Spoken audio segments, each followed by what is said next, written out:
जय श्री गणेश। नमस्कार, मैं आचार्य संजय द्विवेदी मिथुन राशि का मार्च 2022 का राशिफल लेकर आपके सम्मुख उपस्थित हूँ। मार्च माह मिथुन राशि के लिए किस प्रकार का रहने जा रहा है, क्या संभावनाएं दिख रही, कहाँ पर लाभ मिल रहे हैं, कौन सा भाव अत्यंत प्रबल हो रहा है, कहाँ पर समस्या आ सकती है, क्या सावधानी रखनी होगी, संपूर्ण विश्लेषण मैं करने जा रहा हूँ। 1 मार्च को जो ग्रही स्थितियां वो इस प्रकार होंगी। मिथुन राशि के षष्ठम भाव में जहां पर वृश्चिक राशि है वहां पर केतु का गोचर चल रहा है। इसी प्रकार से अष्टम भाव में जहां पर मकर राशि है, मकर राशि में 5 ग्रहों का योग बन रहा है। इसमें शनिदेव हैं, मंगल हैं, शुक्राचार्य हैं, बुधदेव हैं जो इस राशि इस लग्न के स्वामी हैं।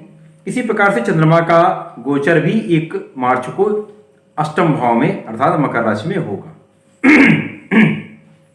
तो यह अत्यंत महत्वपूर्ण होने जा रहा है क्योंकि अष्टम भाव में है तो कहीं ना कहीं कुछ समस्याएं भी आने की संभावना दिखती है। अब जो नवम भाव है वो बहुत प्रबल हो रहा है। यहाँ पर गुरुदेव बृहस्पति हैं, इसी के साथ साथ सूर्यदेव का गोचर चल रहा है। द्वादश भाव में राहु का गोचर चल रहा है। ये संपूर्ण ग्रह स्थितियां हैं।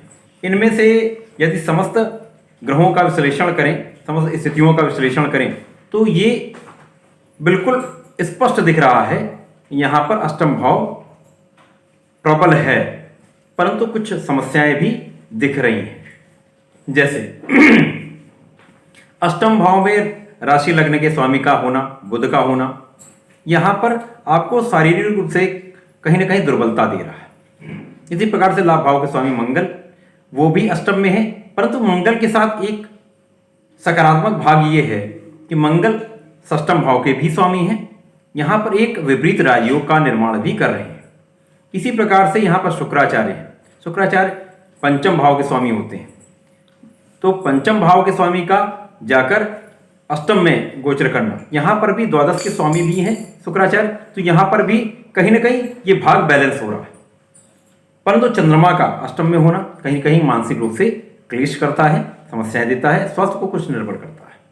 इसी प्रकार से शनिदेव स्वयं जो अष्टम भाव के स्वामी भी हैं तथा भाग्य के स्वामी भी हैं, तो कहीं ना कहीं भाग्य का कुछ कम साथ मिलना। जितने यहाँ पर शनिदेव स्वयं की राशि में है, मकर राशि में है, बलवान स्थिति में है, तो सपोर्ट तो मिलेगा परंतु कहीं ना कहीं भाग्य का पूरा साथ आपके साथ नहीं रहने वाला है। इसी के साथ ही साथ 15 मार्च को कुछ ग्रही परिवर्तन होंगे जिसमें सूर्यदेव का परिवर्तन होगा। सूर्य अभी गुरुदेव के साथ गोचर कर रहे हैं, उसके बाद उनका गोचर कुंभ राशि से निकलकर मीन राशि में हो जाए। ये बहुत प्रबल स्थिति बना रहा है। ये केंद्र में सूर्यदेव अपने क्षेत्र में पहुंच जाएंगे तो दिग्बली भी हो जाएंगे, अपने भाव को बहुत प्रबल, कार्य क्षेत्र के भाव को बहुत प्रबल करेंगे। इसी प्रकार से बुध का परिवर्तन होगा जो इस राशि के, इस लग्न के स्वामी है, तो यहां पर फिर आपके जीवन में बहुत प्रगति लाने वाला, बहुत अच्छा समय आने वाला है क्योंकि बुध अष्टम से निकलकर भाग्य भाव में गोचर करने लगेंगे। तो लग्न राशि के स्वामी का भाग्य में गोचर करना, वो भी गुरुदेव के साथ जो केंद्र के 2 भावों के स्वामी, तो ये बहुत प्रबल स्थिति बनाने वाला है। माह में सर्वप्रथम तो स्वास्थ्य को लेकर देखें तो स्वास्थ्य में कुछ निर्बलता रहने का योग दिखता है। आपको मानसिक क्लेश हो सकता है, कुछ तनाव की मात्रा बढ़ सकती है, तो यहाँ पर आपको बहुत नियंत्रण, बहुत सोच समझ के बोलने की आवश्यकता होगी। बहुत संबंधों को आगे सोच समझकर चलाने की आवश्यकता होगी। बहुत जल्द किसी पे विश्वास ना करें, बहुत भावुक होने की आवश्यकता नहीं है। बहुत सोच समझकर विचार करके कोई निर्णय लें। अपनी वाणी पर थोड़ा नियंत्रण रखें, संयम रखें क्योंकि कुछ समस्याएं शत्रुओं के पक्ष से हो सकती हैं, कुछ आपको शत्रु परेशान कर सकते हैं, तो यहाँ पर बहुत आपको नियंत्रित रूप से रहना होगा। अपने मन पर, अपने मस्तिष्क पर आपको नियंत्रण रखना होगा। इसी प्रकार से कुछ पेट से संबंधित रोगों की संभावना दिखती है, कहीं ना कहीं कुछ रक्त से संबंधित संभावना दिखती है, तो इन पर थोड़ा सावधानी रखें। कुछ सावधानी रखेंगे, उसके बाद जैसे ही सूर्य का और बुध का गोचर होगा तो ये स्थिति बिल्कुल बदल जाएगी। फिर आपको स्वास्थ्य की समस्या नहीं होने वाली है। स्वास्थ्य आपका स्वास्थ्य बहुत अच्छा रहेगा, आपको स्वास्थ्य लाभ मिलने वाला है। यहां पर यदि देखें तो अष्टम भाव बहुत प्रबल है, तो यहां कहीं ना कहीं आपकी आयु की रक्षा तो हो रही, आपको विशिष्ट ज्ञान प्राप्त हो रहा है।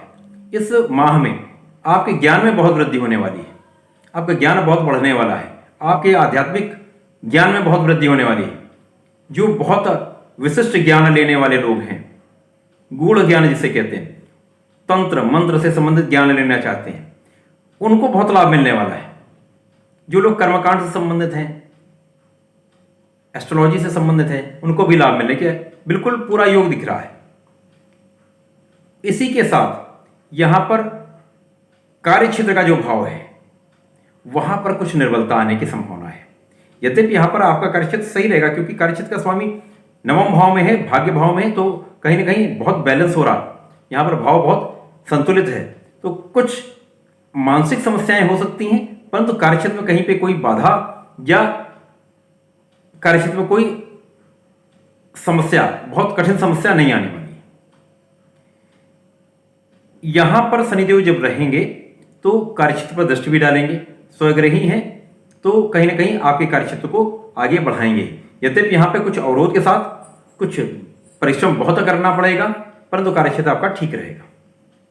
लाभ की मात्रा कुछ कम रहने वाली है, भाग्य का साथ कुछ कम मिलने वाला है, परंतु गुरुदेव का जो भाव है, गुरुदेव जहां पर नवम भाव में बैठे हैं, ये बहुत प्रबल है। तो कहीं ना कहीं गुरुदेव भाग्य में वृद्धि कर रहे हैं। ये कुंभ राशि है, शनिदेव की राशि, तो पूर्ण भाग्य नहीं साथ देगा, परंतु गुरुदेव का जो प्रभाव है, उनका जो कार्यकत्व है, उसमें आपको पूर्ण सफलता मिलेगी। जैसे यहाँ गुरुदेव जब होंगे तो आपके लग्न को देखेंगे, तो आपके लग्न को बलवान करेंगे, आपका व्यक्तित्व तो अच्छा रहेगा, प्रभावशाली होगा, आपकी वाणी बढ़िया रहने वाली है। इसी प्रकार से आपको पराक्रम में वृद्धि कराएंगे। तो जो अवरोध आ रहे हैं, जैसा मैंने कहा कि श्रम में वृद्धि होगी, तो गुरुदेव की कृपा से आपका श्रम बढ़ेगा, आपको उसका लाभ मिलेगा, परिवार का आपको सहयोग मिलेगा। इसी प्रकार से पंचम भाव प्रबल है, क्योंकि सूर्यदेव आपके पराक्रम के भी स्वामी, पराक्रम का स्वामी गुरुदेव के साथ है, तो ये भाव बहुत प्रबल है। तो कहीं ना कहीं आपको परिश्रम से लाभ मिलता जाएगा, कहीं कोई समस्या नहीं दिख रही।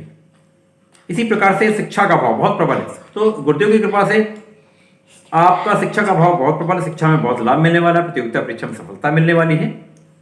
आपका संतान का पक्ष बहुत बढ़िया रहने वाला है, संतान से अच्छा समाचार मिलने का योग है, संतान सुखी होगी, संतान का स्वास्थ्य भी अच्छा होगा, संतान की प्राप्ति का भी योग दिखता है। इसी प्रकार से प्रेम का जो भाव है, प्रेम का भाव भी बहुत प्रबल हो रहा है, तो प्रेम संबंधों में भी मधुरता रहने वाली है।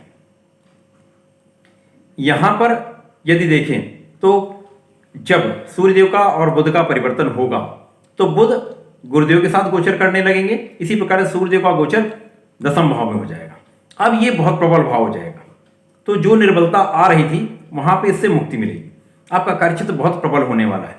केंद्र में बैठ के सूर्यदेव आपके कार्यक्षेत्र को बहुत लाभान्वित करेंगे। कार्यक्षेत्र में अब आपको आपके परिश्रम का पूरा लाभ मिलेगा, आपको पद का लाभ मिलेगा, कार्यक्षेत्र में विस्तार होगा, कार्यक्षेत्र में प्रगति होगी, आपको एप्रिसिएशन मिलेगा, अब आपको प्रशंसा मिलेगी, आपको कार्य में नाम मिलेगा, कार्यक्षेत्र में बहुत नाम होने वाला है।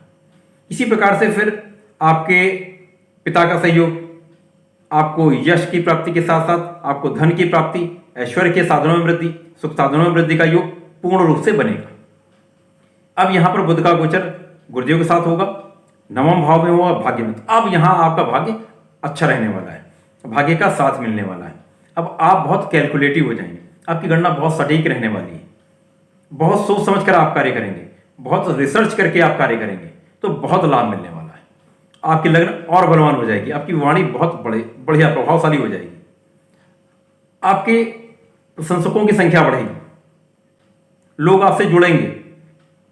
इसी प्रकार से यहां पर शिक्षा का भाव और प्रबल होने वाला है, आपको शिक्षा में लाभ मिलने वाला है। तो अब आपका कार्यक्षेत्र बहुत प्रभावशाली, बहुत लाभान्वित करने वाला होना है, सुख साधनों में वृद्धि होगी, आपको ऐश्वर्य का लाभ मिलेगा। तो ये जो माह है, मार्च का जो माह आपके लिए बहुत बढ़िया रहने वाला। प्रारंभिक समय जो रहेगा 15 मार्च तक का जो समय कुछ निर्बल है, उसके पश्चात बहुत बढ़िया, बहुत लाभकारी ये माह रहने वाला है, तो इसका लाभ उठाना चाहिए। जो निर्बल स्थितियों से निपटने के लिए मैंने जैसे कहा, सदैव मिथुन राशि के जातकों श्री गणपति महाराज के शरण में रहना चाहिए, उनके मंत्रों का जाप करना चाहिए। इस समय में यदि संकटनाशन गणपति स्तोत्रम का पाठ करते हैं, नित्य पाठ करते हैं, तो बहुत शुभ रहता है, बहुत लाभ मिलता है, कष्ट बहुत कम हो जाते हैं। तो ऐसा करें, इसका लाभ लें। प्रिय दर्शकों, मेरा प्रयास सदैव आपको एक अच्छी विषय वस्तु प्रदान करने का होता है। तो अच्छी विषय वस्तु की प्राप्ति के लिए कृपया अधिक संख्या में सब्सक्राइब करें, लाइक करें, शेयर करें, लोगों तक पहुंचाएं, मुझे भी सहयोग करें। धन्यवाद, नमस्कार।